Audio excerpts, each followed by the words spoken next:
Hello chess friends and welcome to the channel. In today's video, game 4 between Magnus Carlsen and Wesley played yesterday. So is dominating the match, 2 victories and a draw in the first 3 games. Game 4 is the last game of the long rapid session. These first 4 games are the most important because a victory gives 3 points. Carlsen needs 3 points and will open the game with a risky idea. Let's get started. Magnus Carlsen, with the white pieces, opens with a4.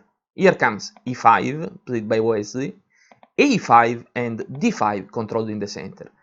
a6, so Carlsen's plan is to create a weakness just in front of black's king. b6, d3 now, knight to d6, Wesley is already better because he controls the center and also developed the first piece. Here comes another interesting idea, but probably not completely correct. e4, this is a pawn sacrifice, but what is the goal? The goal is that because Wesley has a better pawn center, Magnus wants to open the center to take away black advantage. So here comes d captures, and after knight captures, here comes queen to e2, attacking both the knight and the pawn behind the knight. But Wesley continues with f5, protecting the knight. Here comes f3, knight back to d6 is a good square for the knight, of course not to f6 because there is the other knight that needs that square. The knight is also controlling the important b7. Now it's true that with queen captures on e5 white regains the pawn, but the queen becomes a target. Bishop to a6 attacking the queen.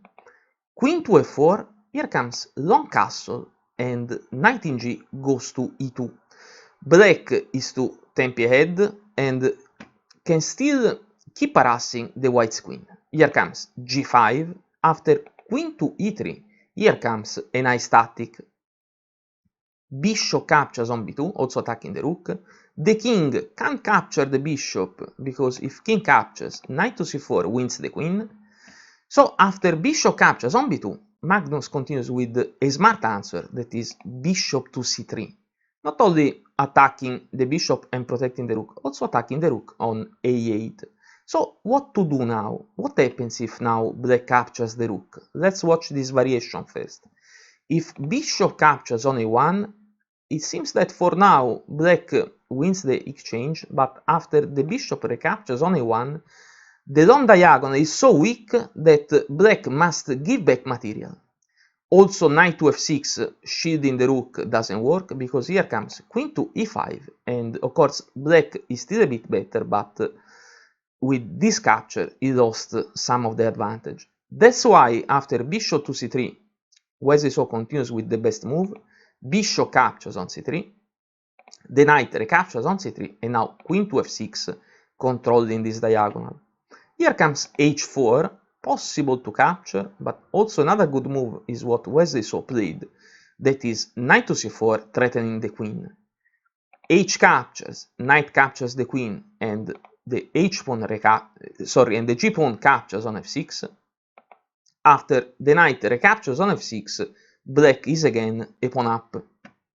So here comes knight to d3. It's possible for black to capture here on g2, but because the pawn on g2 can't be saved, Wesley prefers to develop the rook and capture with the rook.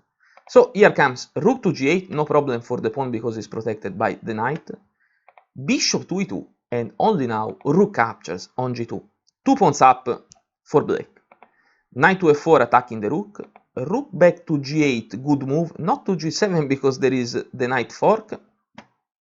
Here comes bishop to g3 and rook to d4 attacking the knight. Knight jump to e2, protecting the knight, also attacking the rook. Here comes rook to d6, that is a very good square for the rook that is also watching the pawn on a6.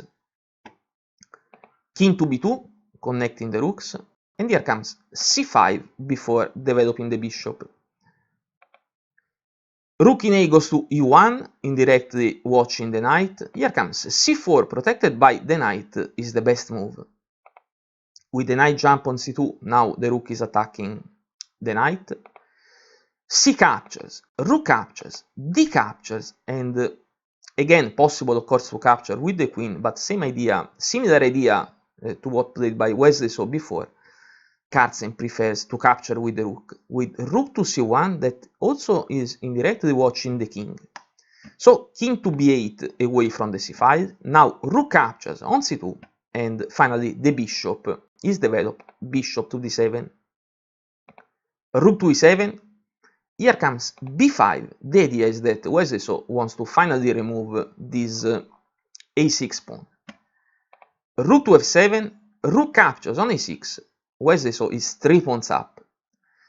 Knight to d5 is an inaccuracy, because this move will win back 1 pawn, but it simplifies too much the position. Let's go back 1 move. Rook to d2, with the idea of winning 2 pieces for the rook, is good. Bishop to c8 is the move that must be played. Here comes knight captures on b5, that recaptures the pawn without changing any piece. So this probably is the best idea. Let's go back to our game. After rook captures on a6, knight in c goes to d5. We said this is an inaccuracy. Knight captures, and again rook to d6. Knight to e7, rook to h8, good move because the rook is behind the pass pawn. And now, at first rook to c5, a6, improving the structure. Knight captures on f5, captures the pawn, but with less pieces on the board. Here comes a new exchange, bishop captures, rook captures, and h5 is a good move. Rook to e5, the idea is to double the rooks on the 7th rank. h4, rook to e7, but with rook to b6 controlling b7, Wesley solved all the problems caused by these 2 rooks. So king to c3, h3, rook to h7, Magnus Carlsen is forced to exchange another rook. Rook captures, this rook is good because it's behind the pass pawn. Here comes rook to f6, and even if now with rook captures on h3 this pawn is protected, this rook is passive. So time to improve the king to b7, king to d4, king to b6, and king to e5 attacking the rook. Rook back to f8 on the same file of the pass pawn. Here comes f4, so that now the king is protecting the pawn, the rook is free to move. But here comes b4, f5, a5, slowly Wesley is marching on the queen side. Rook to f3 behind the pass pawn, and here comes a4. With king to d4, here comes king to b5, king to d3, and good move, rook to c8, the rook is completely cutting off the king that can stop these pawns. Here comes f6, but after b3, Magnus Carlsen resigns. Why? Because Wesley can freely advance this pawn without paying attention to the white pawn, because this pawn will promote with check. Let's make some other move. In case of f7, here comes b2. Even if white promotes first, here comes b1, the pawn becomes a queen with check. King to e2, now the simple rook captures. The king and the rook are disconnected. Queen to e4 with check. This is a simple win for black. Wesley is 9 points ahead. He needs just 2 points to become the first official Fischer Random World Champion, and he can earn those points with a single win or 2 draws in the fast rapid section, where each game is worth 2 points. Carlsen, on the other hand, needs a miracle streak of victories to equalize the match. Nothing is impossible, but of course Wesley is very near the finish line. Our video is over. Don't forget to subscribe to the channel. I thank you very much for watching and see you later. Goodbye!